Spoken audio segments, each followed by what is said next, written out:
ভ্রমণ পিপাসু বাঙালিদের কাছে এক অতি পরিচিত নাম দীঘা। পাহাড়প্রেমী মানুষেরা যেমন দিগন্তরেখার উপরে কাঞ্চনজঙ্ঘার শ্বেত শুভ্র রূপ দেখে নিজেদের ক্লান্তি ঝরাতে বারে বারে ছুটে যায় দার্জিলিংয়ে, ঠিক তেমনি সমুদ্রপ্রেমী মানুষেরা সমুদ্রের ঝোড়ো হাওয়া আর ঢেউয়ের শব্দ শুনে নিজেদের ক্লান্তির সমাধান খুঁজতে বারে বারে পুরনো চেনা দীঘাকে নতুন করে ফিরে পেতে চাই।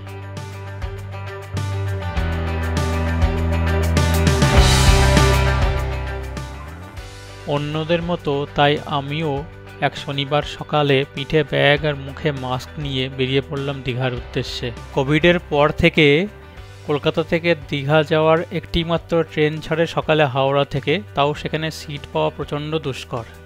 তাই আমি অনলাইনে কলকাতা থেকে দীঘা যাওয়ার এসি বাসের একটা টিকিট বুক করে ফেললাম আমার জন্য।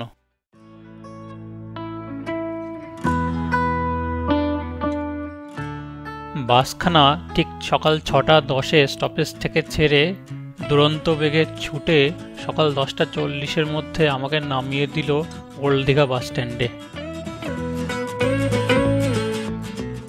ওল্ড দীঘা বাস স্ট্যান্ড থেকে একটু এগিয়ে যেতেই ডান হাতে পেয়ে গেলাম একটি টোটো স্ট্যান্ড। সেখান থেকে একটি টোটো বুক করে নিলাম। 20 টাকা মাথা পিছু ভাড়ার বিনিময়ে টোটো ভাইটি আমাকে নামিয়ে দিল নিউ দীঘা বাজারের কাছে। নিউ দীঘা বাজারে পৌঁছে রাস্তার পাশে একটি রেস্টুরেন্ট থেকে তেলে ভাজা পরোটা আর ঘুগনি ব্রেকফাস্ট করে গুগল ম্যাপ চালিয়ে খুঁজতে শুরু করলাম আমাদের হোটেলকে। কিছুক্ষণের মধ্যে এসে দাঁড়ালাম আমাদের হোটেল মেঘবালিকার সামনে। হোটেলের 4th ফ্লোরে আমাদেরকে যে ঘরটি দেওয়া হয়েছিল সেটি বেশ পরিষ্কার পরিচ্ছন্ন। ঘরটি স্ট্যান্ডার্ড ক্যাটাগরি ডাবল বেডরুম। ঘরে একটি টিভি লাগানো ছিল, পরিষ্কার পরিচ্ছন্ন ওয়েস্টার্ন টয়লেট, এসি ছিল, কিন্তু এক্সট্রা পয়সা দিয়ে এসি চালিয়ে নিতে হয়। পিছনে একটি ব্যালকনি ছিল যেখানে দাঁড়ালে বাইরে দীঘার ভিউ পাওয়া যায়। এই ঘরগুলি সমুদ্রের বিপরীত দিকে।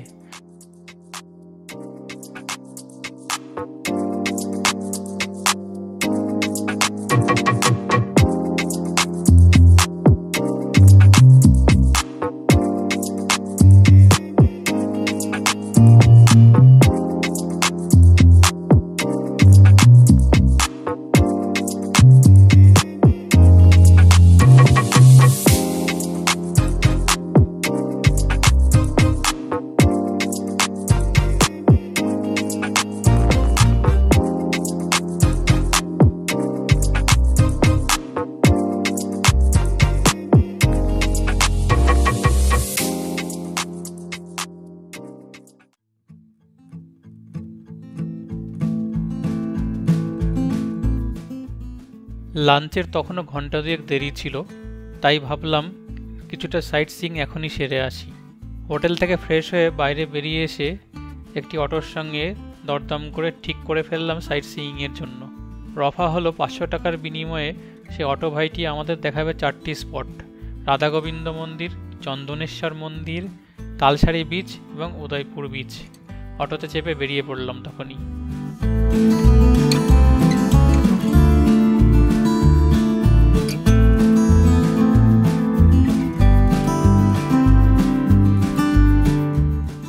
রাধা গোবিন্দ মন্দিরের সামনে পৌঁছে আমরা ভেতরে প্রবেশ করে মন্দির দর্শন করলাম। মন্দিরের ভিতরে ভিডিওগ্রাফি নিষিদ্ধ, তাই বাইরে থেকে যতটা পারলাম ভিডিও তুলে নিলাম।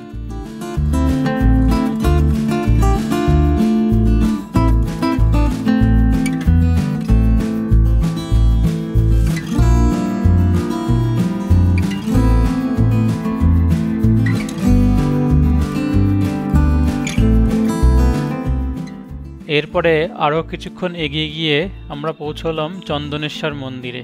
সেখানে অটো ভাইটি বলল চটি জুতো সব অটোর মধ্যে খুলে রেখে যেতে। তার কথা মতো আমরা চটি জুতো সব অটোতে রেখে খালি পায়ে হেঁটে হেঁটে প্রবেশ করলাম মন্দির চত্বরে। মন্দির চত্বরের প্রবেশ পথেই একজন আমাদের কাছ থেকে 50 টাকা টিকিট নিল মন্দিরে প্রবেশ করবার জন্য।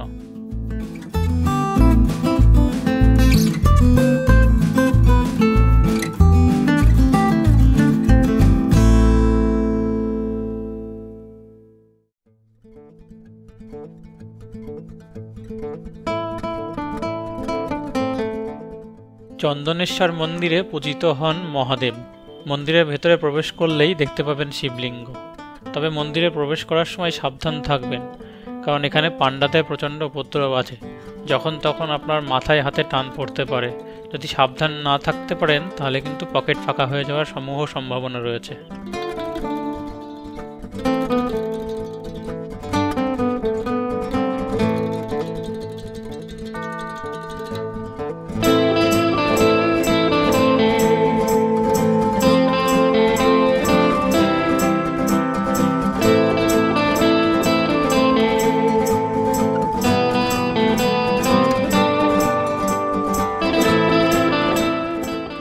চন্দনেশ্বর মন্দির দর্শন করে এগিয়ে যেতেই একটি ফাঁকা মাঠে এসে অটো ভাইটি আমাদের কাজুর ক্ষেত দেখালো। আমরা নয়ন ভরে দেখলাম কাজু গাছ। অটো ভাইটি বলল আর মাস দুয়েক পরেই নাকি গাছগুলোতে কাজু ভর্তি থাকবে, তখন নাকি একেবারে দেখার মতো দৃশ্য হবে।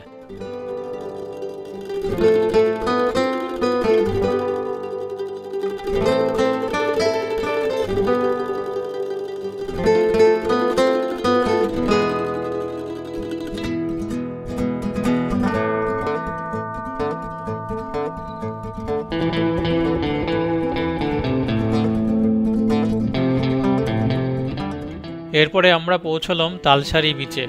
তালসারি বিচে যাওয়ার রাস্তার দুধারে স্থানীয় লোকেরা দোকান পসারি সাজিয়ে বসেছে। বিচে পৌঁছে দেখলাম সমুদ্র বিচ থেকে অনেক দূরে, শুধু সমুদ্রে ফেলে যাওয়া এক ফালি জলের উপরে রং বেরঙের কিছু নৌকা তখনও ভাসছে।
আমাদের পরবর্তী গন্তব্য উদয়পুর বিচ।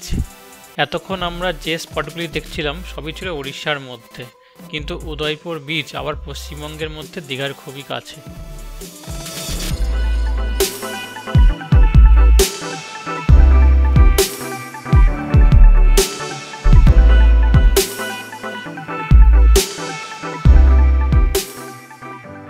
উদয়পুর বিচে পা ফেলে আমাদের তো চোখ কপালে। সেখানে চারিদিকে এত রকমের দোকান, এত রকমের কর্মকাণ্ড আর এত ব্যস্ততা যে সবাইকেই এক নজরে তো অবাক করে দেবেই দেবে।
আমরাও অন্যদের মতো উদয়পুর বিচে সমুদ্রের ঢেউয়ের সঙ্গে বেশ কিছুক্ষণ খেলা করে আবার রওনা দিলাম দীঘার উদ্দেশ্যে।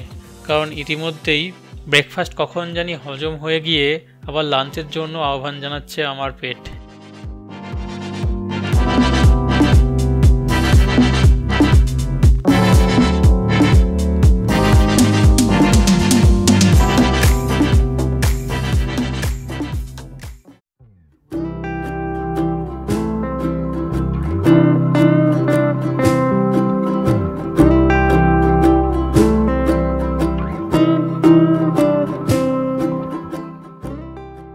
দুপুরবেলা লাঞ্চ সেরে ও কিছুক্ষণ বিশ্রাম নিয়ে তারপর ওল্ড দীঘা থেকে একটা টোটো ভাড়া করে আমরা এগিয়ে চললাম মোহনা ভিউ পয়েন্টের দিকে। টোটো ভাড়া নিল যাতায়াত মিলে 160 টাকা।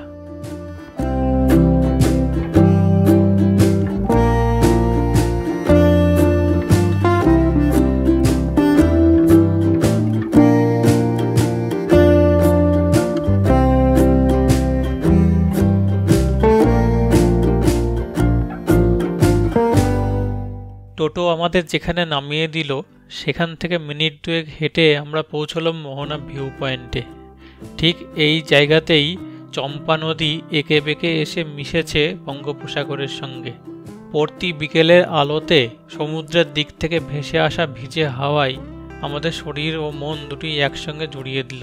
সেখানে বেশ কিছুক্ষণ আমরা সমুদ্রের ধারে ঝিনুক কুড়িয়ে আর লাল কাঁকড়ার পিছনে ছোটাছুটি করে কাটিয়ে দিলাম। তবে একটা ব্যাপার মাথায় রাখবেন, ওখানে আশেপাশেই শুটকি মাছের বাজার আছে, তাই সেখানে সবসময় মাছের পচা গন্ধে ভরপুর হয়ে থাকে।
মোহনা ভিউ পয়েন্ট থেকে ফিরে আমরা ওল্ড দীঘা বিচে বেশ কিছুক্ষণ সময় কাটালাম। বিচের পার্শ্ববর্তী পার্ক এবং বিচের পাশে সিমেন্ট বাঁধানো জায়গায় বসে পড়ন্ত বিকেলের আলোতে সমুদ্রের হাওয়া খেতে খেতে মন বেশ ভরপুর হয়ে উঠল।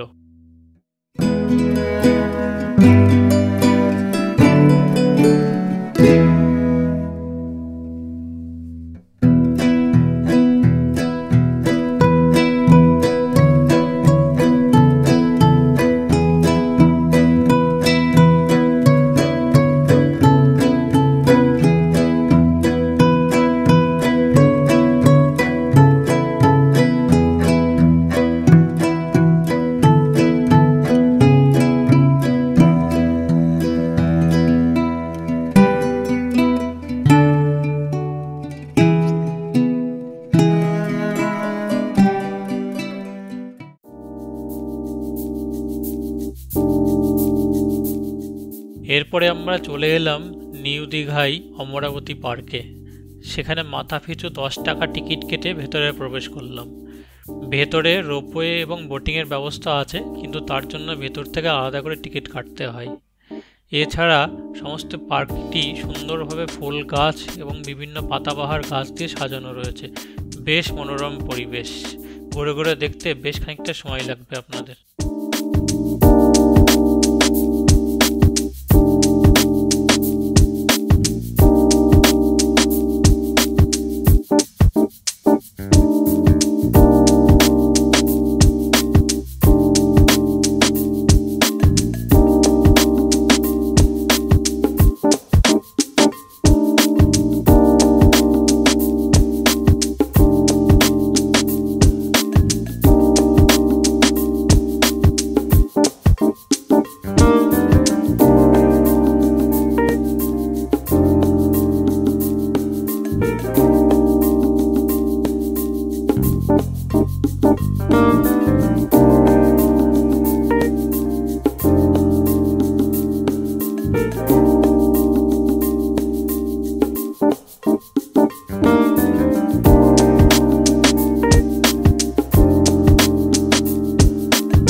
অমরাবতী পার্ক ঘুরে দেখতে দেখতেই সন্ধে নেমে এলো।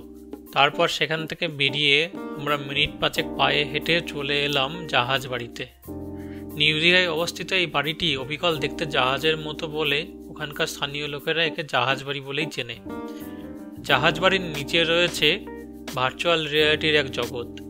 সেখানে আপনি ভার্চুয়াল রিয়ালিটিতে যেমন গাড়ি চালাতে পারবেন, ক্রিকেট খেলতে পারবেন, তেমনি 7D শো উপভোগ করতে পারবেন। আমরা মাথাপিছু 100 টাকার টিকিট কেটে 7D শো উপভোগ করার জন্য হলে গিয়ে ঢুকলাম। 13 মিনিটের শোতে আমাদেরকে রোলার কোস্টারে করে নিয়ে যাওয়া হলো প্রাগৈতিহাসিক ডাইনোসরের জগতে। বেশ আনন্দ পেলাম দেখে।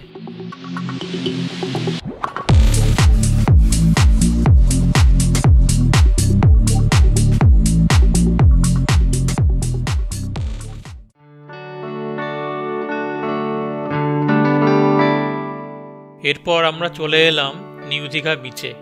সন্ধেবেলা আলো ঝিলমিলি নিউ দীঘা বিচে বিভিন্ন দোকান এবং পসরা সাজিয়ে স্থানীয় লোকেরা বেশ জমজমাট পরিবেশ করে তুলেছে। আমরা ঘুরে ঘুরে সেই দোকান পাশারি দেখতে শুরু করলাম। তারপর বেশ কিছুক্ষণ সময় নিউ দীঘার সি বিচে পাথরের উপরে বসে কাটিয়ে দিলাম। সমুদ্রের দিক থেকে ভেসে আসা গড়গড় শব্দ এবং ভিজে হাওয়া আমাদের মন প্রাণে যেন এক অপূর্ব শান্তি ছিটিয়ে দিয়ে গেল।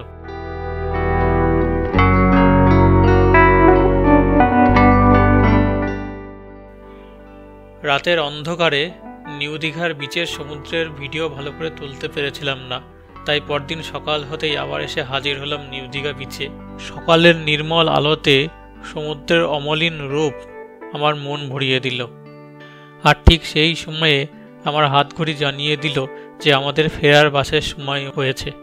মনটা কেমন খারাপ হয়ে গেল, কারণ আবার ফিরে যেতে হবে সেই ব্যস্ত জীবনে। বিদায় দীঘা, তুমি চিরকাল ধরে সমুদ্রের এই ভিজে হাওয়া দিয়ে শ্রান্ত বাঙালির সমস্ত ক্লান্তি মুছে দাও।